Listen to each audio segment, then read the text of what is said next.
Now I'm delighted to introduce our host. Steve Byler has spent the core of his career in the world of sheds, first with the family business, and more recently as a part of Ulrich Lifestyle Structures. From building to delivery, sales to management to rent to own, he has worked in all facets of the business. While he is still in the industry today, his focus is on training, coaching, and equipping leaders in the business and nonprofit organizations with the tools, resources, and skills they need to succeed. He is passionate about seeing leaders grow and lead healthy lives because as goes the leaders, so go the organizations they lead. He currently serves as chair of the National Shed Association, is a regular columnist in the Shed Business Journal, is a certified speaker and coach with Maxwell Leadership, and a professional EOS implementer. Welcome, Steve.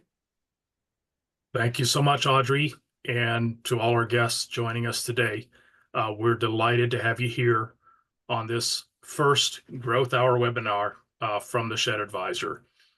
This is a bit of an introductory journey in the webinar world, and we're delighted to have you join us. And we look forward to spending time together in the future.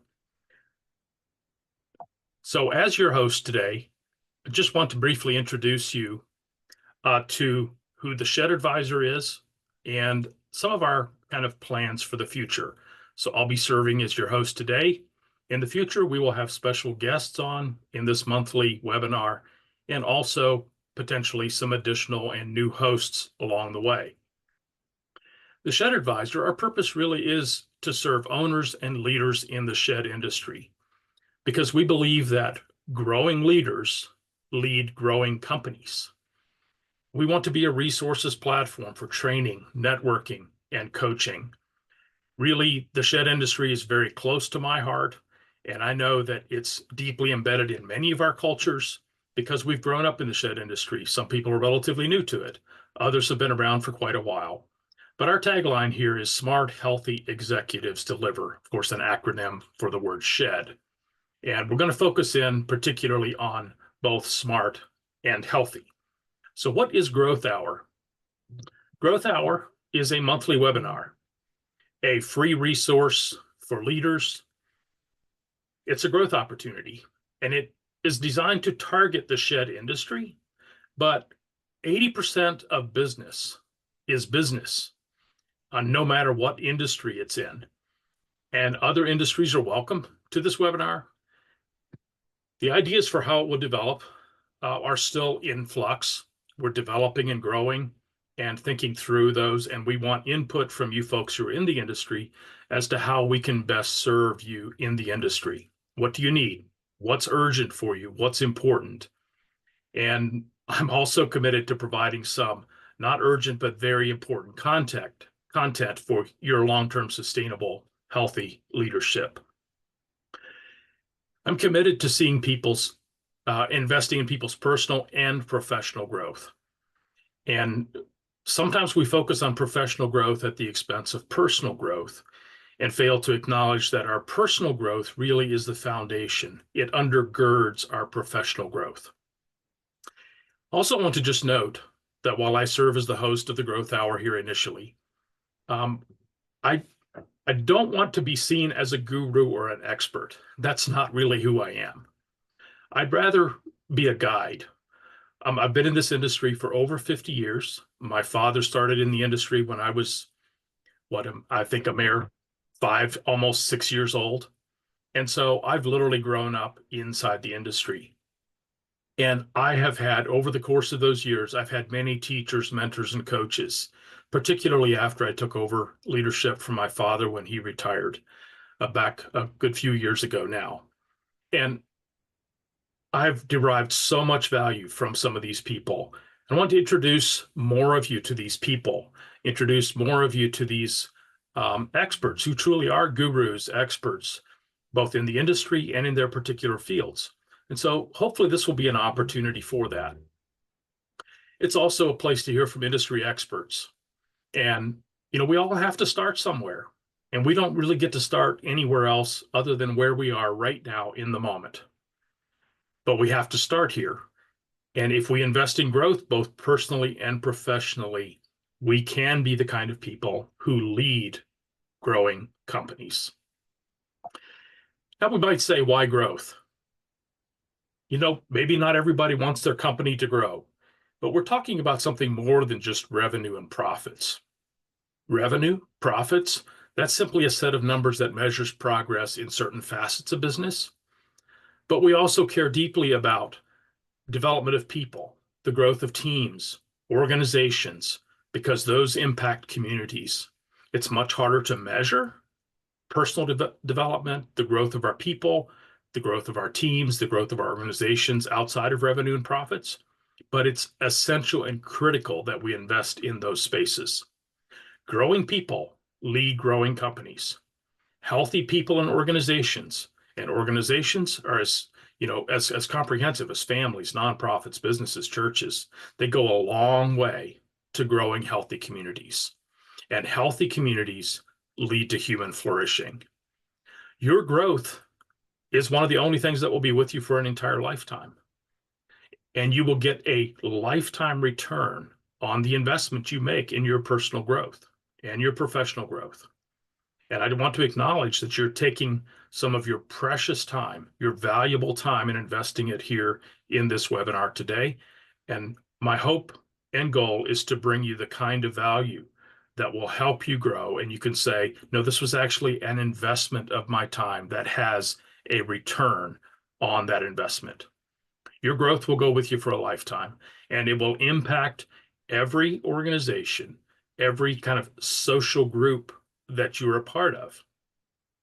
And so it's one of the things, I've talked to leaders who have lost their entire companies through bankruptcy, through industry shifts, and they'll be the first to tell you that while their entire business and maybe their life's work went away or just went to zero, what they had learned and who they had become in their business, in their personal life, and in their leadership skills, they were able to deploy immediately in another endeavor that helped them to grow a new company, a new business, enter a new opportunity in ways that led to success that simply would not have been possible had they not invested in their personal and professional growth.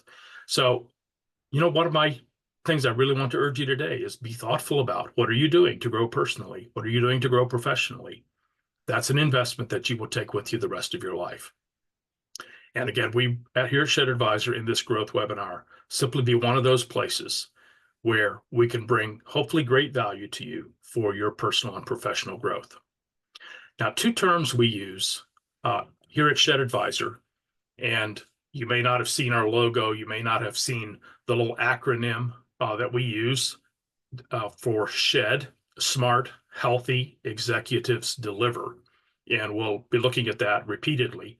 But I want you to pay a special attention to these two words, smart and healthy. Both of these terms are critical to being successful in an organization. Most companies and many professionals, unfortunately, invest primarily in their becoming smart in the industry. And being smart in the industry is very important, but focusing on health is also very critical. And so we want to look at this in two different aspects. The first is personal. What does it look like to be smart and healthy in your personal life? Because really, as a professional, you cannot outperform who you are as a person. So I want to just introduce you to a few concepts here to kind of get your mind working down this pathway. Schwartz and company, particularly in a book called The Power of Full Engagement, describes these four kind of human dimensions that each of us have to embrace and be thoughtful about who we are, how we're developed in these areas, and how we will grow in these areas. And so over our time together in the coming months, we'll be looking at these. And I just want to define them here at the outset so we kind of have categories in which to talk about them. So personally, the first dimension is the spiritual dimension. And spiritual, whether or not you are a religious person, spiritual has to do with our purpose and values. And when we as human beings are truly flourishing, we are motivated and inspired by a high purpose and a deep sense of guiding values. And if we continue to grow this spiritual dimension of who we are, then our purpose typically becomes clearer, and our set of values that have governed and guided us anchor us more and more deeply and profoundly impact the culture of the organizations that we lead. Spiritual has to do with this high purpose. Now, in our culture today, the young generation, millennials specifically, and even younger than millennials, are really drawn to this sense that they want a purpose for their life. They want to find purpose in their work, in their vocation, in their jobs. They don't want meaningless tasks. And so, how do we as leaders connect deeply with people who long for this kind of deep purpose? How do we nurture that in ourselves so that we're clear about our purpose, that we're clear about our guiding values? And then how do we bring that to other people so that they can find their purpose? My own experience in this journey has been that while I've always had some sense of purpose, as a very young person, it was very vague, very general, and it has become more and more focused. It has become much clearer, and it resonates much more deeply with me the older I get. And I keep refining it. It keeps narrowing down. And when we have that clarity of purpose with a deep, abiding sense of values, it anchors us in the world, makes us a healthy, highly motivated person that seeks to bring value to the world in a particular framework. So how do we continue our growth and maturity as spiritual creatures, as spiritual people? Second is the mental dimension. And we all know we have brains, and we also know that there's a lot of mental stress in our culture today.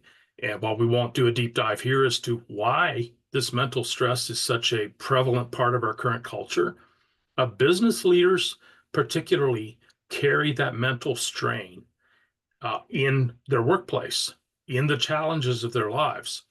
And as leaders in the business space, to be effective, we need focus, we need concentration, we need to be able to think clearly and critically about the issues that we're facing. And this really has to do with developing a really robust mental health, robust mental capacity, so that that kind of focus is a part of what we bring to our workplace, to our leadership, the capacity to concentrate, to be fully mentally present in our space, to be able to think clearly and critically about the issues. One of the books I read quite a number of years ago, and the title caught my attention, Paid to Think. Many of us grow up working hard and we get paid for productivity, for things we actually do. But as you grow in leadership, more and more the value you bring to the world, you bring to your position, is your ability to think clearly and to think well, because your thinking impacts your decision making. Your decision making impacts the entire organization and your leadership abilities. So you want to be healthy in your mental space, healthy brain, that's the physical side, healthy thinking, which is the mental side, great focus, concentration, clarity, and good critical thinking. And we also want emotional health. Again, there has been an increased kind of emphasis on emotional intelligence, which really is critical to healthy leadership. And a couple aspects of emotional intelligence, or the emotional part of our being, that we need to pay attention to as leaders is we need to be aware of our emotional state, because the emotional state that we're in at any given moment in time impacts our communication, impacts the kind of impact that we have on our employees, on our peers, on our customers, on our vendors, in that banker relationship that we're trying to nurture. We need to be both self-aware first of how we're doing emotionally, and then be able to mature in regulating our emotional state, because our capacity to regulate our emotions really deeply impacts our influence. And we're going to talk about this later, but leadership, as leadership guru John Maxwell says, leadership is influence. That's it. Nothing more, nothing less. And when people are not emotionally regulated, They go off the handle. They're glum and depressed, or whatever the emotional cycles are. It impacts the quality of their influence on the people they're trying to lead and are actually responsible to lead. And so being self-aware emotionally, self-regulating emotionally, so that we can maintain health, maturity for quality leadership and grow in our ability to do that over the course of a lifetime. Okay, and then the fourth dimension, probably the one that we're most familiar with, and we recognize each other around the physical dimension. And in some ways, the physical dimension is kind of the base or the foundation of our self. And as leaders, leadership is a rigorous, demanding position in whatever role we play that, whether it's a parent or a leader in a business or a church or a nonprofit organization, community leader. We need to see to maintaining our health and vitality in order to continue for the long haul. And it really is quite simple, but it's much easier to talk about than it is to actually execute for physical health and vitality. And so I'm always a work in progress here. I'm still a work in progress. I know it in my head. The ability to actually execute on it is the really challenging piece. But it's basically four components: sleep. We have our limitations and we need sleep. We need to be able to sleep adequately. And when we don't sleep adequately, our mental health deteriorates, our ability to think clearly and critically, and we tend to get foggy on our purpose and values. And we tend to diminish our level of self-awareness and capacity to self-regulate. So we do have to pay attention to these things: sleep, nutrition. Your body is made up of what you put into it. And so we have to pay attention to that. Exercise. Many of us were physically active early on, and as we move into leadership roles, we become less physically active. And that also impacts our emotional mental health and the ability to tap into our higher purpose and values. And then, of course, the capacity for rest and recovery, not just in sleep, but also in those activities and non-activities that truly allow us physically to rest and recover from the stress and pressures of our roles. So to be healthy as a person, we need to attend to each of those. All of us, again, start exactly where we are, and we keep working to improve and develop in those spaces as we grow and mature. And it's important for us as leaders to be very intentional about each of these aspects. And then when it comes to our professional lives, there are a few things that we need to attend to here as well in order to be both smart and healthy. One, we need to be very attentive and, I would say, very intentional about our leadership growth. For most of us, the company we envision leading 5 years from now, we are not currently equipped to lead that company. So we must be intent on preparing to be the leader that can lead the company of our future, lead the organization of the future. We have to be engaged in those growth activities today that will help us to be the person tomorrow that will lead that future organization. And as John Maxwell again says, leadership is influence, nothing more, nothing less. A position without influence can be disastrous. And you've all seen it, where somebody has a position, but they're not respected. People aren't listening to them. They don't pay attention to them, which simply means they have no influence over their peers, over their direct reports. And so we have to be the people who grow and have that kind of influence. And resilience. I know many industries are under pressure today. The bit of economic softness, especially in large ticket items.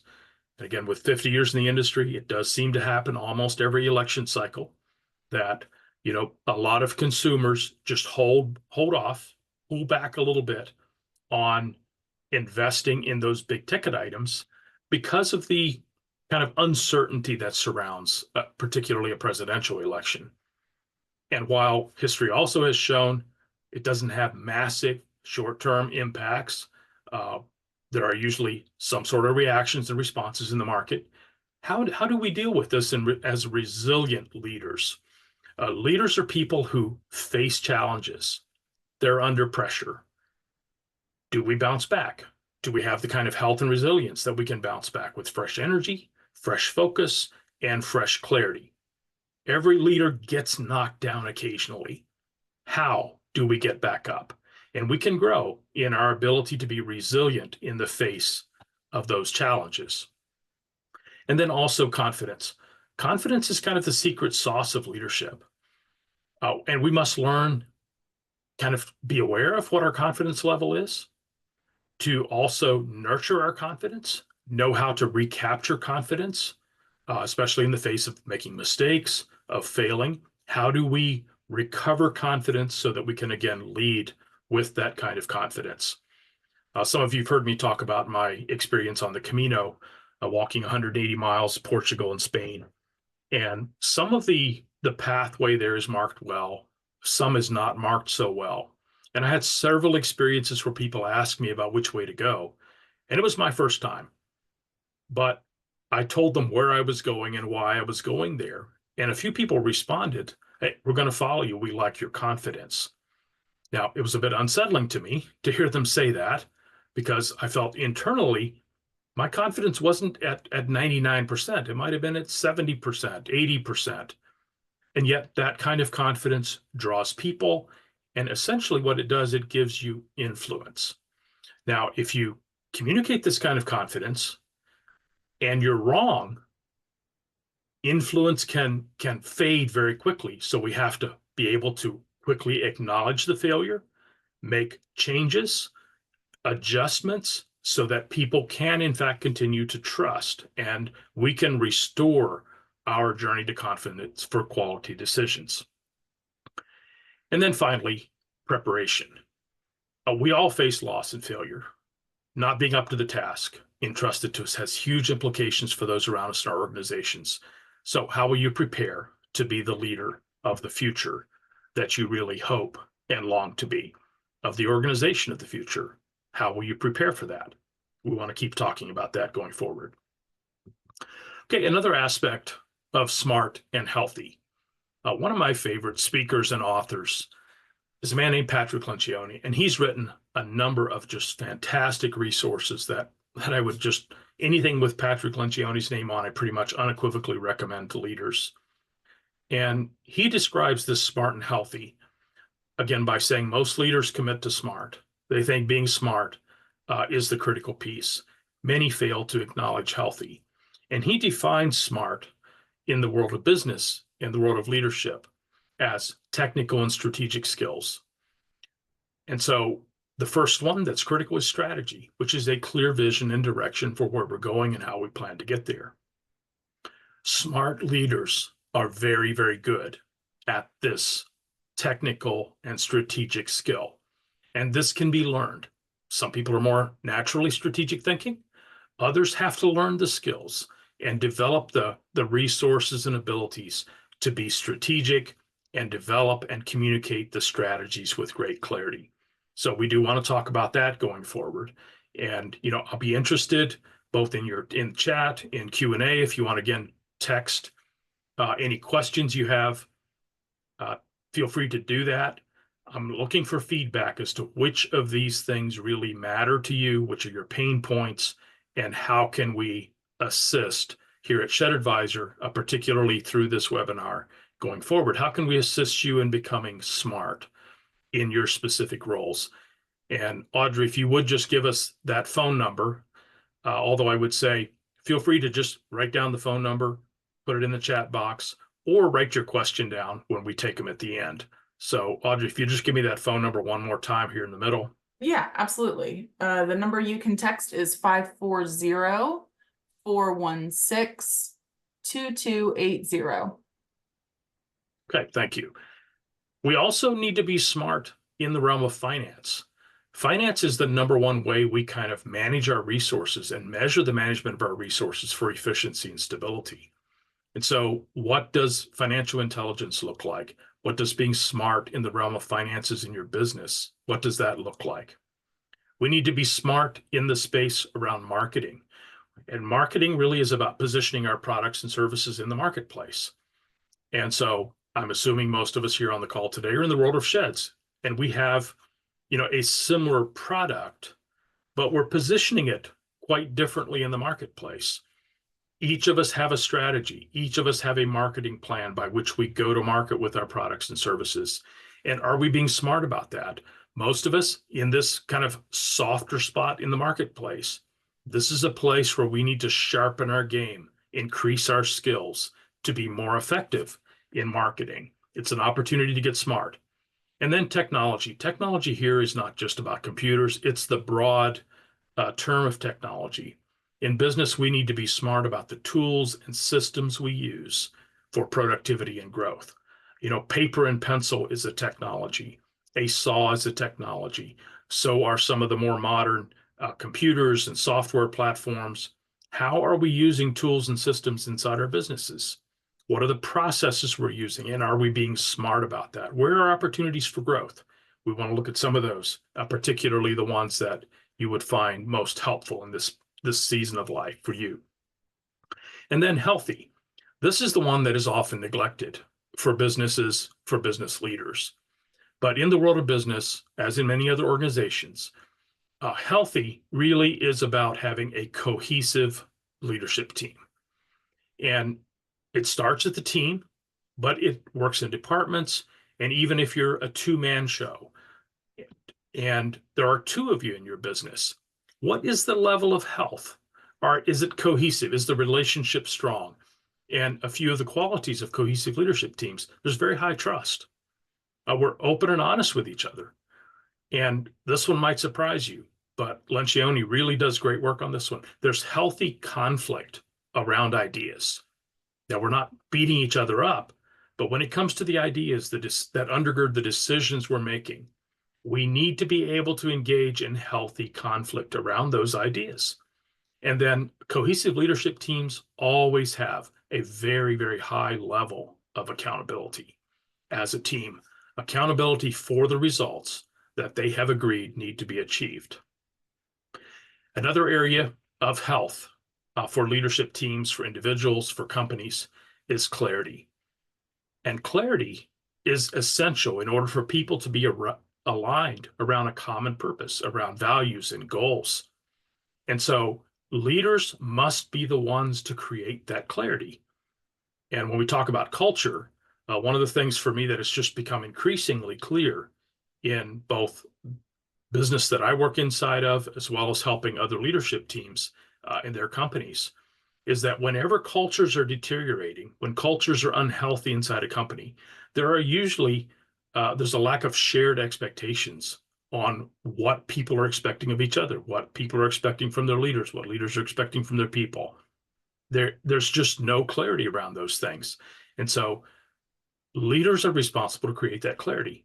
Where you lack clarity, their cultures will not be healthy. And so people must get aligned around a common purpose, around common values, around common goals. And leaders must be healthy to be able to enter that kind of danger zone, ask the hard questions, have the hard conversations until people get back on the same page. And when we get back on the same page, it's always a result of somebody having kind of cut through the fog, through the haze, and been able to achieve clarity. Once we achieve clarity, healthy organizations communicate that clarity. They communicate it over and over. They ensure that everyone understands the mission, what their role is in the mission that this organization is on. And the key messages of the business, of the organization, are repeated often. And then finally, they reinforce that clarity. And so healthy organizations build systems and standardized behaviors that keep people aligned with organizational values and objectives. And so I've talked to quite a number of people recently who say, I need systems and processes. I have chaos in my organization. Everybody's selling differently. We don't have a standardized way of getting customer reviews. There's a whole host of things where there's just a lack of clarity. And if we're clear on where we're going, how we plan to get there, we communicate that, then we have to reinforce that clarity with systems and behaviors, systems and processes, standardized ways of doing things so that we can all together be aligned with our values and objectives. So here at Shed Advisor, and particularly through this webinar, we want to provide content, training, and tools for each of these areas and always hopefully apply them specifically to our industry. But again, 80% of business is business. And in the world of sheds, again, most of that can be applied to other industries as well. Now, I want to just, in our time here, before we go to questions, Q&A, and any interaction that you might have, talk about 2 laws of leadership. And this comes from the work of John Maxwell, considered the world's foremost authority on leadership. He's now, I think, maybe 76 years old, and has been able to work with presidents and executives from major countries around the world, and has spent his life really thinking about, writing about, learning about leadership and models that kind of, in his term, high road leadership. So 2 laws that he writes about that I want to just introduce you here today that have been deeply impactful on shaping my own journey and really fueling my hunger for growth. And if I can do anything for you today, the one thing I would be is, a little bit of salt on your tongue to make you thirsty to grow. Just to grow as a leader. Be a better version of yourself tomorrow than you are today, because that's where the opportunities really begin to show up. So these 2 laws of leadership. The first one is the law of the lid. The law of the lid simply says that an organization typically does not grow past the leader of that organization. So the leader himself, herself, determines the level to which that organization can grow. So we talk about companies, organizations hitting a ceiling. And typically the ceiling is leadership. So think about leadership on a scale of 1 to 10. The leaders on a scale of 1 to 10, are you a 2? Are you a 5? Are you a 7? Maybe you live in a relatively small world and you see yourself as a 10 out of 10. You're a world-class leader. Most of us here probably today are not that. I certainly know I'm not. But I'm around a few people occasionally who have skills far greater than mine in leadership. But if you're a level 5 leader, your company and the organizations you lead will top out at that level 5. Often, you will not be able to attract leaders to build your team that are more than a level 3, possibly a level 4. But you typically will not be able to attract really hungry, growth-oriented team members because they see you as the lid. Now, let me just flip the script here a little bit. If you're looking to work inside an organization, you always want to interview the leadership a bit, because the leader of an organization that you're working in will be the lid to your growth inside that organization. If you grow past the senior leaders above you, that's going to be a very challenging context.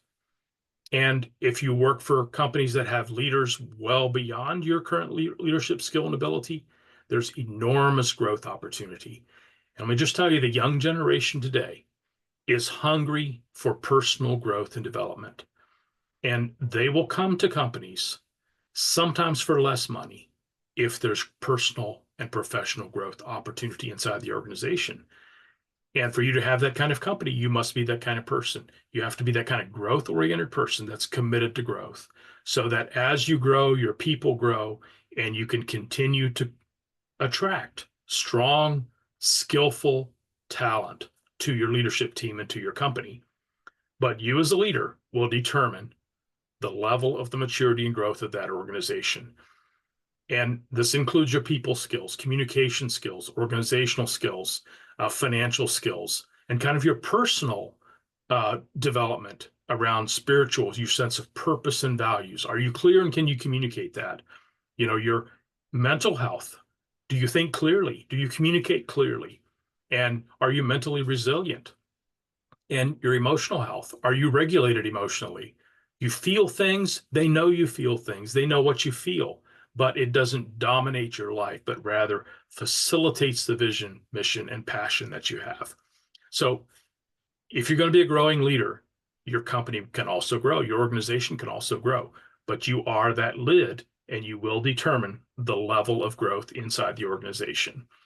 And then second, growing skills. also grows opportunity for the team and the company.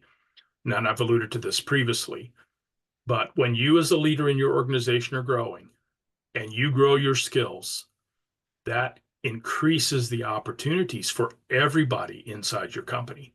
It increases the opportunities for the people that are already on your team, and it will expand opportunities for new people who will join your team in the future.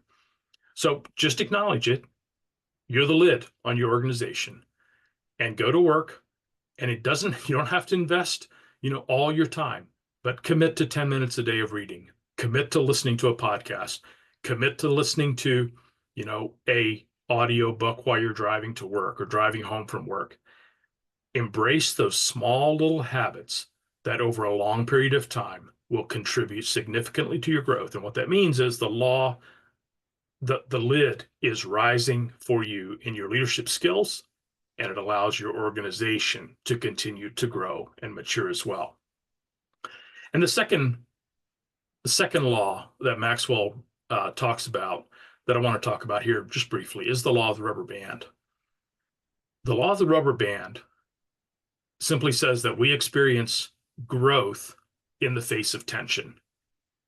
And if where you want to be in the future creates tension with where you currently are, in other words, it's another way of saying, I'm not currently where I want to be.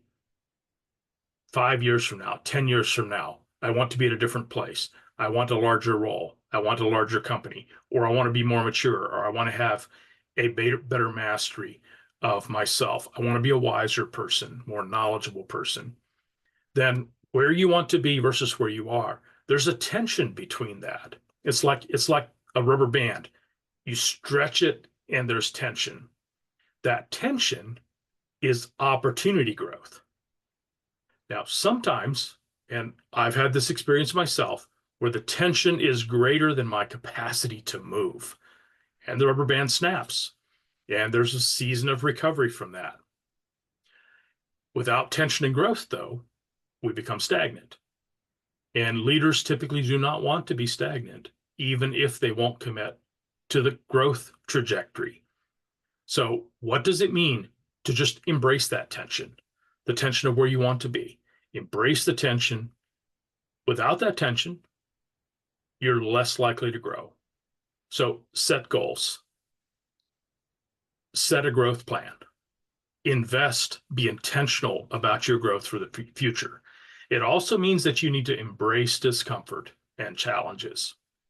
So again, most of us probably here on this webinar today would acknowledge that we have some challenges today. I've talked to industries, companies in the industry, who are seeing year to date down 20% from last year, 30% from last year, 40%, down 5%, or they had projected, 25% growth and they're only at 5%.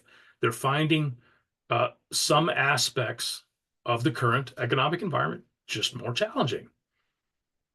So do you embrace that discomfort? Do you see it as a challenge? How do you respond to it? Sometimes we just back away. But these challenges, these places of discomfort, force us, or let me just back up. They don't force us, they give us an opportunity to grow, and to grow at a pace and to grow at a speed that we normally would not when things are going well. And this kind of personal and professional growth that can happen in the face of significant pain is really a prime opportunity for continued growth. Where's the pain point? And how can I learn in that pain point? Some companies are needing to shift strategies because of the current environment. Others are needing to just focus back in and say, here's what we're really good at. Here's what's still working. How can we do more of that right now in this season? So how do you embrace discomfort and challenges? The law of the rubber band says that tension actually invites us into a phase of growth. Embrace it. Don't look for comfort. Don't look to get rid of the tension. Allow that tension, rather, to draw you to growth. Okay, that more or less wraps up the content I had for you here today. And now we just want to open it. If you have any questions, suggestions, or comments. And if you're on Zoom, we have this, you can use the chat feature inside Zoom, or you can simply send a text to 540-416-2280, and we'll take a few minutes to address those questions. And I don't know how many of you are prepared to do that. Some people tend to be a little shy in these kinds of circumstances, but we encourage you to participate. Feel free to ask any questions, make any comments. And if you have a particular area that you just say, listen, I'd really like to learn about this particular space, drop that in the chat, and we'll look at, in our plan for the next couple of webinars, what might be the way in which we can bring the most value to you. So, Audrey, do you have any questions that have come in at this point? Yes, I can read a few to you here. Okay, so let's go ahead and get started. Great. I'll just read it straight out. I'm so busy with the business and my family that I don't have time to focus on myself. Do you have any advice for ways to address my personal growth in an already busy day? So this is, unfortunately, where most of us do find ourselves. And when I've gotten to the places where it's like I'm on a treadmill and I'm just running all the time, one of the things we have to do is we actually have to pause. And in the world of EOS, we call it take a clarity break. How do you step back? Just go to a coffee shop, even if it's for a cup of coffee in 20 minutes. Walk out of your office, walk out of your shop, get into a different space, walk back behind the shop under a big shade tree, sit down with a glass of iced tea, and just take a few minutes to think. Often, the activities we're engaged in are not bringing us the results we want. So it's like we are actually on a treadmill. And if we can be thoughtful and kind of look at our situation rather than just be in our situation, there are spaces where we can actually recover time that enhance our effectiveness and give us those small spaces to invest in our growth. It's not easy, but you have to ask yourself, what are your true priorities? If growth is one of those, you'll carve out a space for it. And often that growth will show up in decision making, and it actually creates greater value. So this is about being clear about priorities, being self-regulating, in investing in your true priorities, but then it's also about developing tools and learning some tools for time management to be sure that you are investing one of your most precious resources, time, in the places that really matter. And one of my own experiences has been that, particularly in my marriage and family, I have found that if I'm not actually emotionally present, when I'm present with them physically, I'm wasting my time and energy, and there's no benefit derived in that relationship. And I'm better off spending some time to prepare to truly be present. Same is true in the learning process. So it's about self-awareness, self-regulation. And, one of the things that I do have high on a list here is to talk about how do we manage the time that we have most effectively. And often that involves delegation. So let's take a note of that, Audrey, and be sure that that is high on our priorities going forward, managing both energy and time for achieving our goals. But thank you for the question. It's probably everybody on this call can identify with that challenge. Absolutely. Here's another one that kind of relates to something you just said. Is there a recommendation on a percentage of time per week or month that we should devote to leadership growth? So excellent question again. And I would say this number is different for everyone, but it depends really what you want to be and where you want to go. And the further you want to go, the more time you'll actually have to invest. So I know of leaders that have a particular ratio. I know of leaders who say, of the income I make in a year, I'm committed to investing 10% of my profits every year in personal growth. Investing 10% of your time in personal growth. If you want to get really aggressive, maybe this is work time, maybe it's spare time, recreational time, but you do need to be clear with whatever your plan is. And if you don't currently have allocated time, my recommendation is pick a 15-minute spot once a week. Surely you can do that. Okay, 15-minute spot once a week, and maybe even tie it to an activity you already do that gives you mental space, and read a chapter of a book and think about it. Go to a pain point, find a resource that addresses the pain point, and just spend a little time reading. That's a way that most of us can start. And once you get it started, often it's easier to increase the habit, grow the habit, than it is to actually getting started. So by all means, just start with something simple. That's great, Steve. Thank you. And our last question for right now is, do you have a favorite technology software that you utilize? Okay, pardon me. That's a very broad question. So probably if I were to look at one of them is Audible, which is the audiobook version. And I go through lots of books, spend a lot of time on the road. And I'm probably currently at the space where 50% of my time driving, I'm listening to an audiobook. 50%, I just need mental clarity, mental space. I'm just allowing my brain to think and hopefully pay attention to my driving. So those sorts of technologies really help. And then how do you manage your growth and information? So you learn something, what do you do with it? I would say the other piece of technology that has been just a very important part of my life is I always carry with me a small leather journal. I spend on a quality piece of little notebook, and learnings, I write them down. I just write them down. And as soon as I write them down, they tend to stick. And so, we often don't think about paper and pens as technology. They, in fact, are. They were cutting edge technology one day. And it's still much better to actually be able to physically write things down. So if you're serious about growth and you want to use technology for growth, invest in a little Moleskine or a quality little leatherback journal that fits in your pocket that you can carry with you, and just jot down the learnings. The very habit of writing them down distills them in your mind and allows you to percolate on them, meditate on them, reflect on them, and it begins to shape your growth in those kinds of ways. So big fan of audiobooks, big fan of just the old technology of paper and pen and documenting our learnings. And you can always go back, and it's amazing what just spending a few minutes going back and reading at your takeaways, your quotes, your reflections, your thoughts can do to fuel your continued growth.